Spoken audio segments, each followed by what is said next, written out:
de la República Hermana de Colombia, sólida y antigua es la hermandad entre nuestros pueblos y muchas las coincidencias políticas de ambas naciones en distintos momentos de nuestra historia.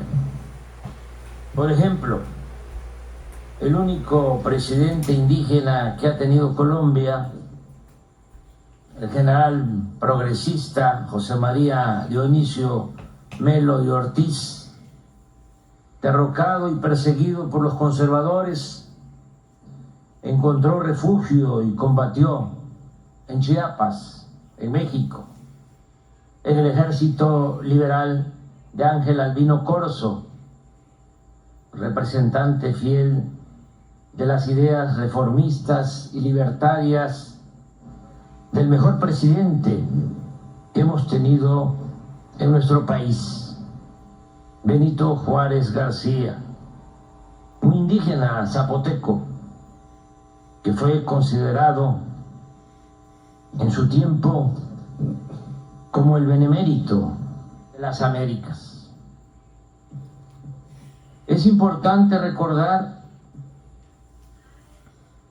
que luego de proclamarse las leyes de reforma en nuestro país y de que el movimiento liberal encabezado por Benito Juárez derrotara al conservadurismo, este agrupamiento reaccionario acudió a Europa para traer a Maximiliano de Habsburgo y establecer un imperio con el apoyo de Napoleón III, quien envió 30,000 soldados para invadirnos. En ese entonces el ejército francés era el más grosso del mundo. Juárez resistió y en esos momentos difíciles, el 2 de mayo de 1865, el Congreso de Colombia, por decreto, dispuso, cito textualmente, que el retrato de este eminente hombre de Estado sea conservado en la Biblioteca Nacional como homenaje por su constancia en defender la libertad e independencia de México. Más tarde ocurrió un hecho histórico poco conocido, pero de gran relevancia en cuanto a la amistad y el patriotismo que une a México y a Colombia. En 1894 convivían en Costa Rica revolucionarios de varios países de América Latina y del Caribe, y entre ellos destacaban los cubanos y los colombianos. Allí estaban Antonio Maceo, precursor junto a José Martí de la independencia de Cuba, y ahí residían también revolucionarios liberales colombianos como el general Avelino Rosas, su hombre de confianza, el periodista y escritor Francisco Pereira Castro, así como el célebre general Rafael Uribe, también amigo de Maceo, y quien habría de inspirar a Gabriel García Márquez para darle vida al coronel Aureliano Buendía en su célebre novela 100 años de soledad. En Costa Rica también estaba asilado un revolucionario mexicano, Catarino Garza Rodríguez, el cual tuvo la osadía de organizar una guerrilla en Texas y llamar al pueblo de México a ahorcar al dictador Porfirio Díaz 18 años antes de que lo hiciera Francisco I. Madero, nuestro apóstol de la democracia. Catarino llegó a Costa Rica y tenía dos opciones: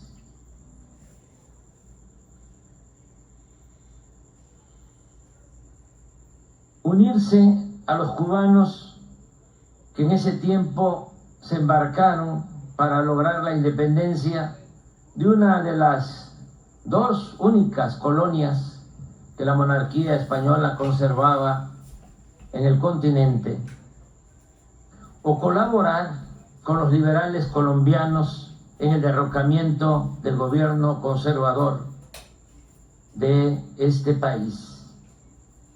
En ambos casos, como él mismo decía, se trataba de ayudarlos para que luego lo ayudaran a él en su lucha contra Porfirio Díaz, a quien llamaba el zar de México.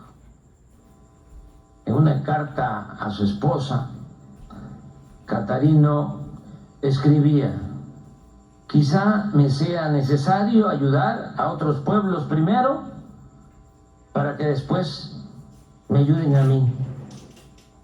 Con este ideal de revolucionario internacionalista, en marzo de 1895, Catarino, encabezando a 30 guerrilleros, salió de Puerto Limón, Costa Rica, para desembarcar en Bocas del Toro, del entonces departamento colombiano de Panamá.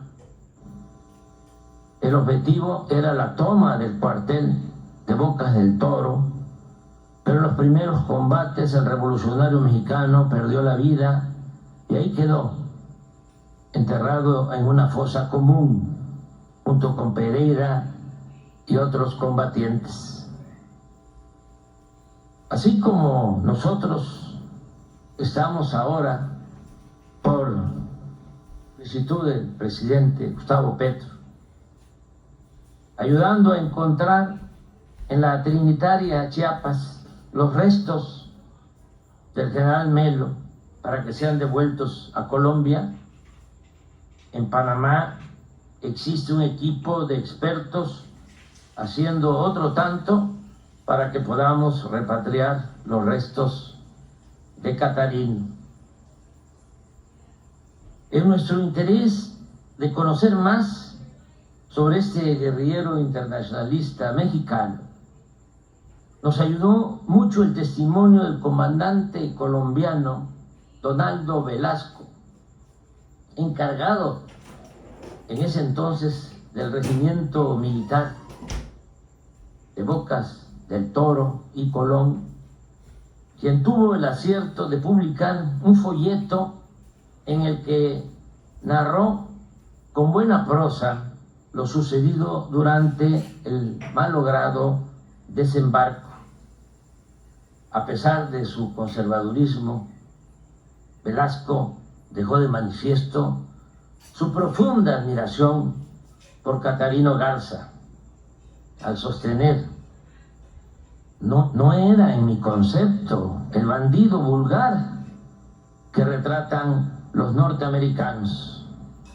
Aún después de muerto, inspiraba respeto. En un recuento somero y en homenaje a estos hombres de ideales revolucionarios, el mismo año que murieron Catarino y Pereira, dejó de existir José Martí.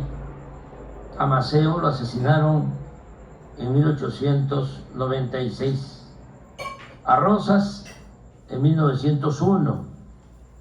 Poco después, en México, ofrecieron su vida por la justicia y la democracia Francisco I. Madero, Emiliano Zapata, Francisco Villa, Ricardo Flores Magón y muchos más. También en nuestro país, en 1929 fue asesinado el líder cubano independentista Julio Antonio Mella. En 1934, en Managua, fue traicionado y ultimado Augusto César Sandino, el general de Hombres Libres. 1948, hicieron lo mismo aquí, en Colombia, en Bogotá, con el político liberal Jorge Eliezer Gaitán. En tiempos más cercanos, fueron víctimas del conservadurismo y de la arrogancia hegemónica el insigne guerrillero Ernesto Che Guevara y el más demócrata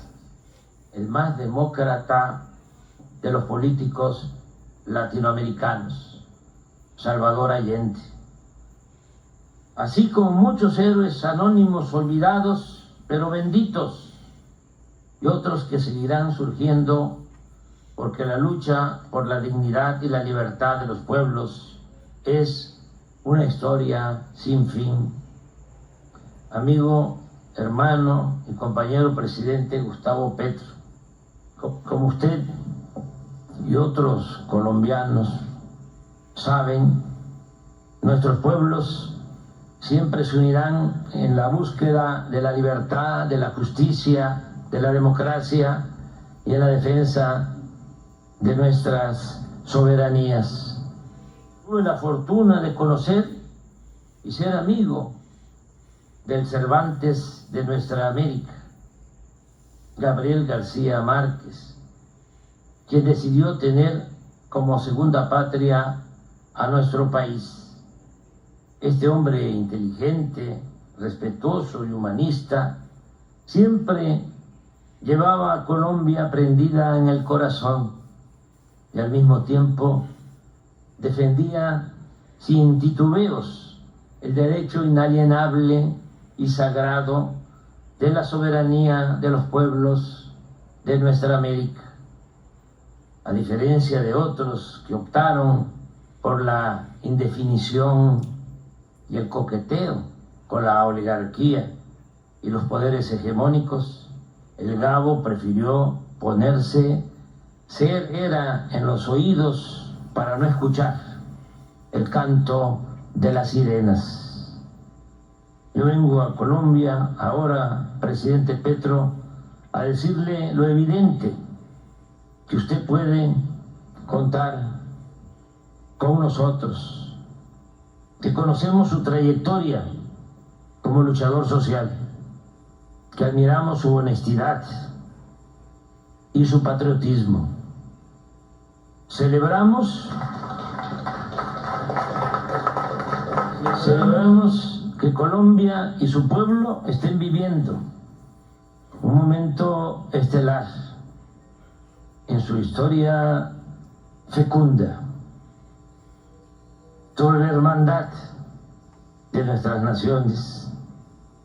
Déjenme presumir, baste recordar lo que antes se decía en Colombia: los de la oligarquía de aquí se creían ingleses, los de la izquierda de aquí franceses, pero los del pueblo colombiano, el pueblo colombiano se sentía mexicano. Que viva Colombia y que viva México.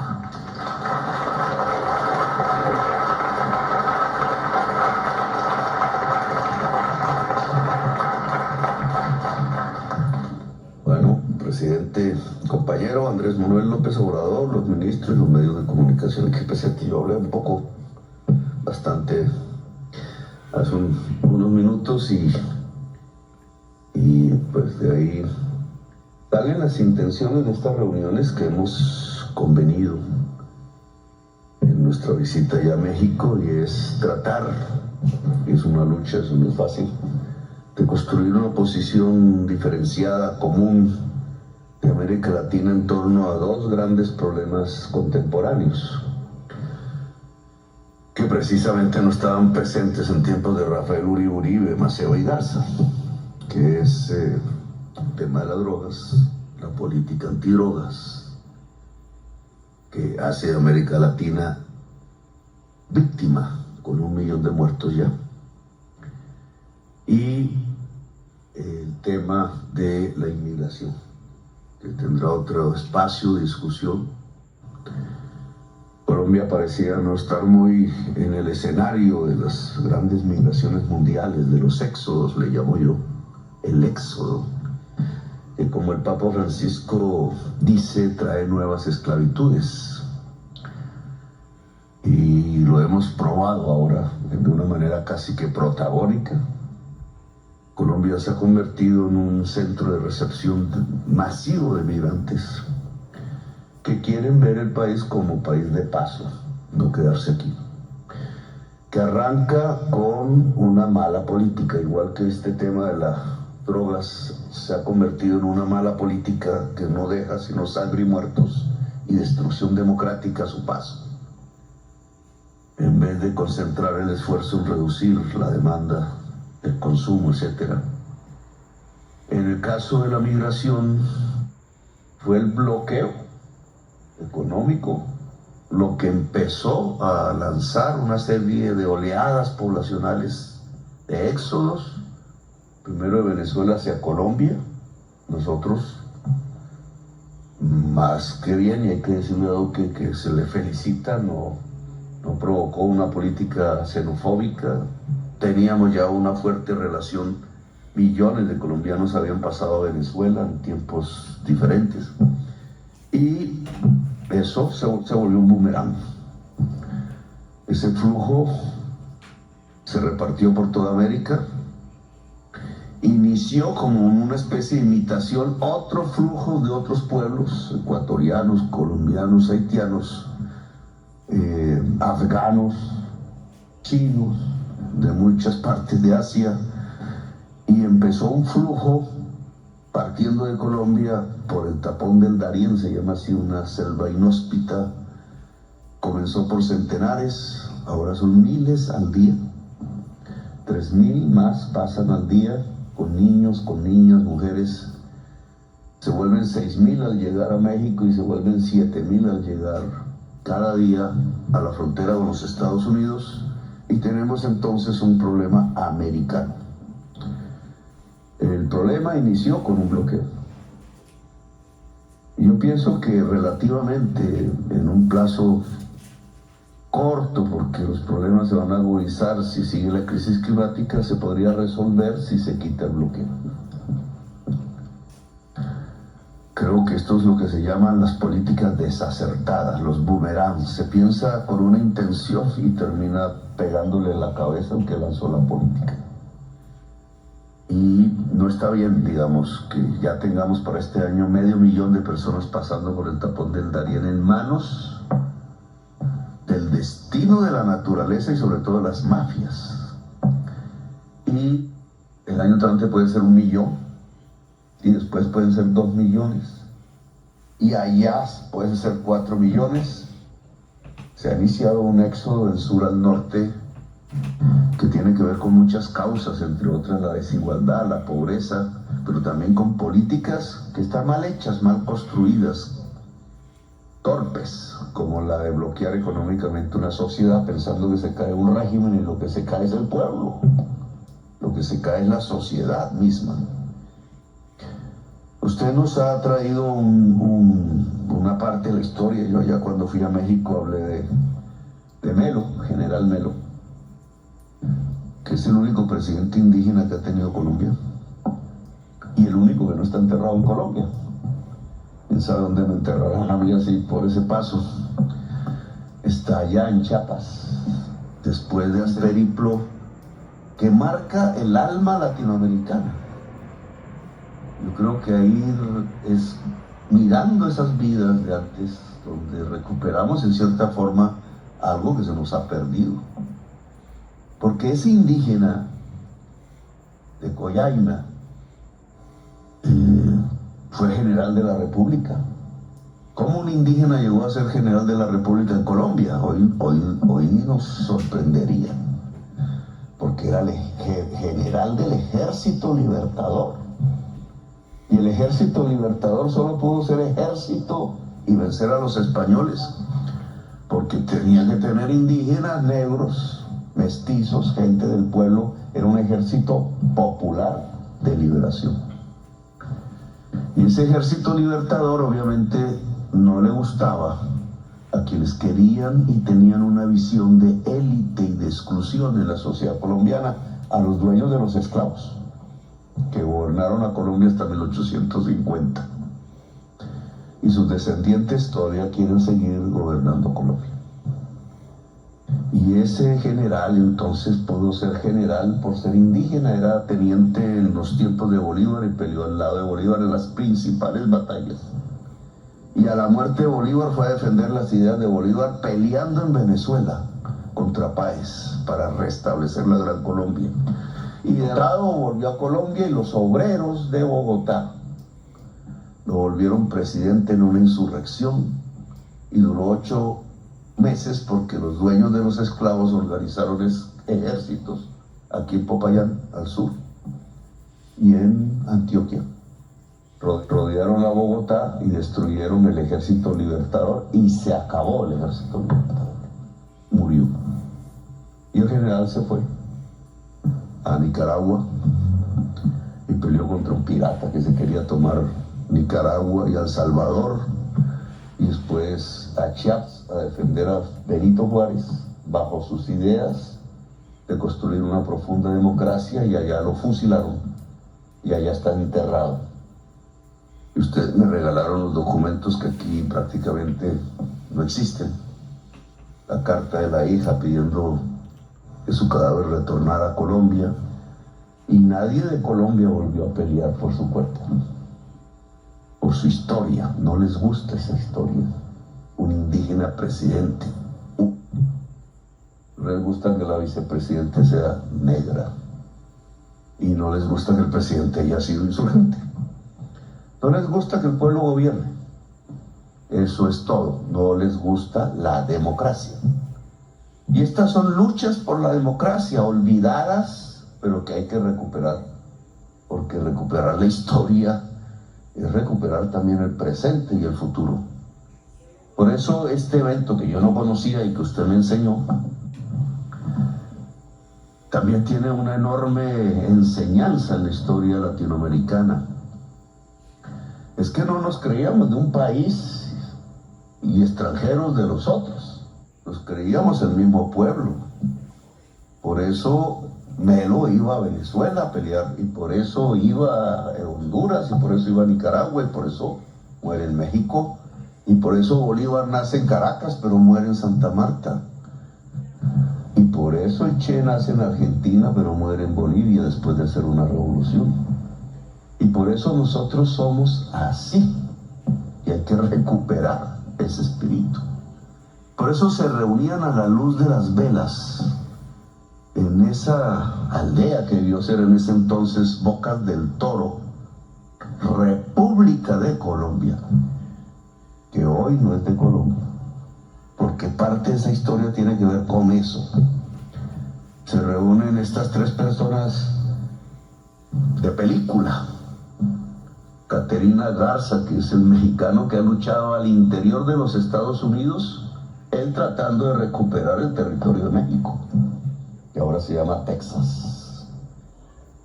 Antonio Maceo, que lucha por la independencia de Cuba, y Rafael Uribe, nuestro general de las 1000 batallas, que muere asesinado en 1914 a hachazos frente al Congreso de Colombia. Era el único senador liberal en medio de un Congreso conservador. Había hecho un acuerdo de paz. Todo esto es importante. Había hecho un acuerdo de paz con los conservadores después de la Guerra de los 1000 días. Esa guerra le permitió a los Estados Unidos quitarnos Panamá.